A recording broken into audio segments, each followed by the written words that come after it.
MMA is a sport that is constantly evolving, constantly improving, but these fighters somehow stand out from all others for their creative and unorthodox ways of defending themselves. Let's get right into it. Sean Strickland's Philly Shell. You know that your striking defense is good when you're giving one of the most decorated kickboxers in MMA huge problems. And while sure, Sean Strickland's bizarre Philly Shell variant didn't get him very far against Alex Pereira, when he refined it and put it to the test against the last stylebender Israel Adesanya, the results were shockingly good. Strickland's one of the least hit fighters in the sport. His ability to parry shots and shoulder roll allows him to leave his opponents with little more than arm punches and total misses. Strickland himself might not be a devastating offensive fighter, but he can overwhelm guys with his combos, and his ability to frustrate is second to none. Strickland isn't just using his defensive skills to block incoming damage, but he's actively throwing some of the best middleweights in the sport off their game, almost embodying the idea of good offense through great defense. Wonder Boy's sidekicks.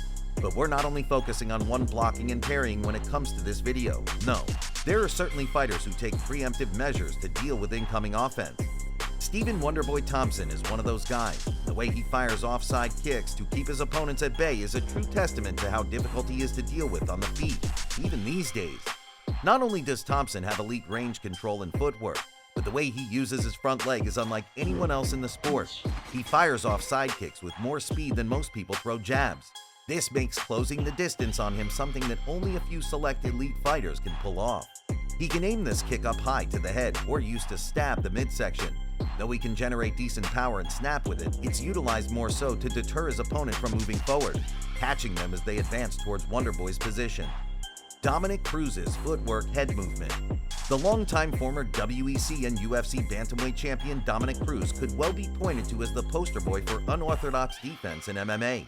Ever since he first touched down in the WEC all those years ago, Cruz has basically made his name off of a complex system of footwork, feints, and odd head and upper body movement, creating a bizarre style of fighting that is completely his own. For years, his opponents couldn't even land a glove on him, especially prior to his string of debilitating injuries. Cruz was so good at avoiding that he quickly became known as the most awkward fighter in MMA, period. And with the strange angles his attacks came from and his excellent wrestling game, he carved out a title reign that was truly incredible. Had he not been injured for a huge chunk of his prime, he'd likely be even higher up the GOAT list. Michael Venom Page's darting movement. You could see Michael Venom Page's silhouette moving. You'd know exactly who it was. That's how unique his darting, points karate-based fighting style is. For years, MVP was amassing one of the most impressive highlight reels in MMA, beating the low to mid-tier fighters within the Bellator roster with total ease. And while sure, he didn't always fight up to his level, his long-awaited UFC debut against Kevin Holland proved that he's a top 15 fighter at least. We always talk about MVP's dynamic offense and incredible speed, but his darting movement allows him to fight at a much further distance than his opponents are generally comfortable with. Page doesn't get hit cleanly that often at all, and he's so good at bouncing in and out of the striking range that his opponents don't seem to know which weapons to use. MVP has a way of freezing up his prey before eventually scoring the finish, and that's just about as efficient a form of defense as you're gonna get. Ryan Hall's flopping. Ryan Hall's a fighter who splits fans down the middle.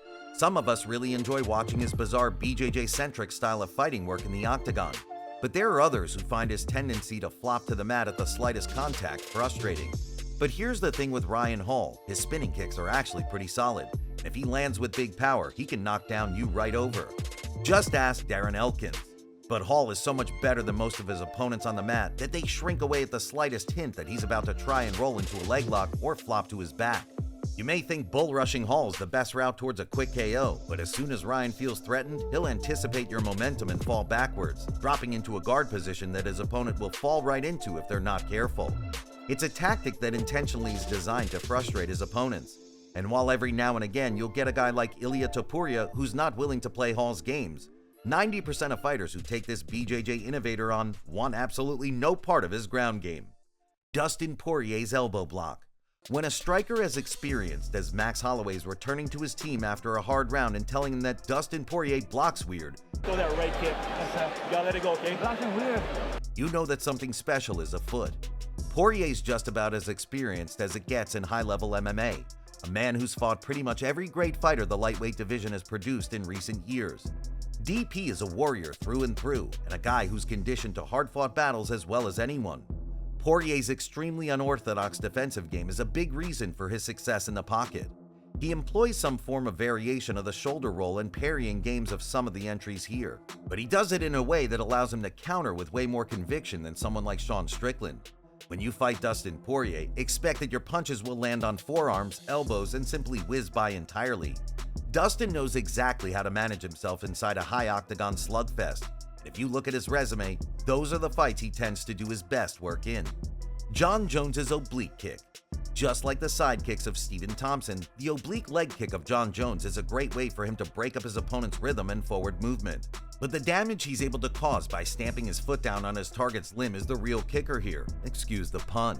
Jon Jones has compromised opponents of his in the very first round of a 25-minute fight, simply by getting them to think twice about throwing, because of the risk they run of getting kicked awkwardly as they attack. Jones's oblique kick is definitely a great offensive tool, but it is also certainly a defensive weapon, acting almost like a jab as he tries to discipline his target early on. Range and timing are two of Jones's biggest assets in a fight.